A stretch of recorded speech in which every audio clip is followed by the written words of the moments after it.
नमस्कार। हर हर महादेव। जय श्री कृष्ण। समाधान चैनल में आपका स्वागत है। आइए हम समझते हैं कि जब हम कोई नया स्थान नया मकान बनाते हैं तो मकान की नींव में जब भूमि पूजन करते हैं उस समय सांप सर्प का जोड़ा रखते हैं, कलश रखते हैं। तो मकान की नींव में सर्प क्यों रखा जाता है, कलश क्यों गाड़ा जाता है? आइए इस विषय पर चर्चा करते हैं, इसकी जानकारी करते हैं।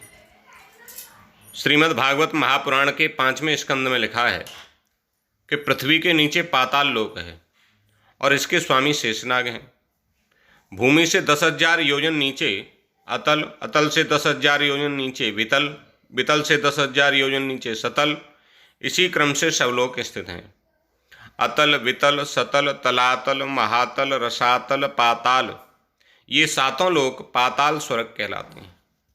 इनमें भी काम, भोग, ऐश्वर्य, आनंद, विभूति ये वर्तमान हैं। दैत्य, दानव, नाग ये सब वहाँ आनंद पूर्वक भोग विलास करते हुए रहते हैं। इन सब पातालों में अनेक पुरियाँ प्रकाशमान रहती हैं। इनमें देवलोक की शोभा से भी अधिक वाटिका और उपवन हैं। इन पातालों में सूर्य आदि ग्रहों के न होने से दिन रात्रि का विभाग नहीं है, इस कारण काल का भय नहीं रहता है। यहाँ बड़े बड़े नागों के सिर की मणियाँ अंधकार दूर करती रहती हैं।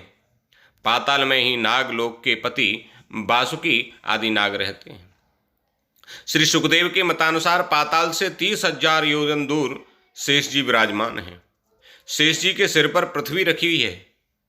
जब ये शेष प्रलय काल में जगत के संहार की इच्छा करते हैं तो क्रोध से कुटिल भ्रकुटियों के मध्य 3 नेत्रों से युक्त 11 रुद्र त्रिशूल लिए प्रकट होते हैं।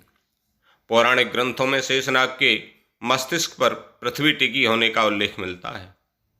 शेष चा कल्पयेत देवमनंतम विश्वरूपिणम यो धारयत भूतानि धराम चेमाम सपर्वताम। महाभारत के भीष्म पर्व का ये उल्लेख है।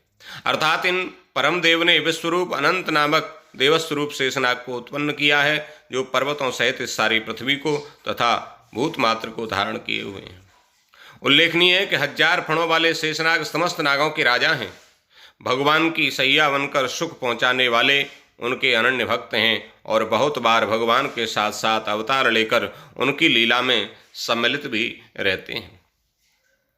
श्रीमद् भगवत गीता के 10वें अध्याय में 29वें श्लोक में भगवान श्री कृष्ण ने कहा है, अनंतश्चास्मि नागानाम, अर्थात मैं नागों में शेषनाग हूँ। नीम पूजन का पूरा कर्मकांड इस मनोवैज्ञानिक विश्वास पर आधारित है कि जैसे शेषनाग अपने फण पर संपूर्ण पृथ्वी को धारण किए हैं, ठीक उसी प्रकार मेरे इस भवन की नींव भी प्रतिष्ठित किए हुए चांदी के नाग के फण पर पूर्ण मजबूती के साथ स्थापित रहे।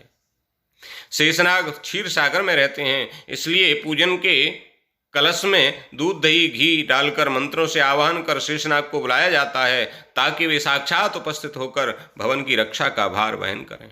विष्णु रूपी कलश में लक्ष्मी स्वरूप सिक्का डालकर पुष्प व दूध जल में अर्पित किया जाता है, जो नागों को अति प्रिय है। भगवान शिव जी के आभूषण तो नाग हैं ही। लक्ष्मण और बलराम शेषावतार माने जाते हैं।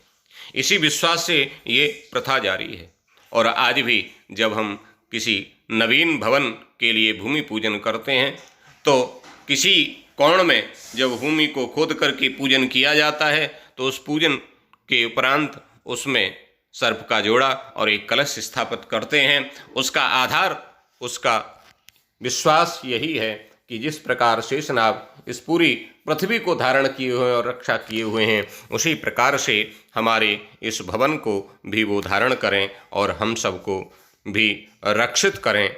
इसी भावना और कामना के साथ ये किया जाता है। जय श्री कृष्ण। हर हर महादेव।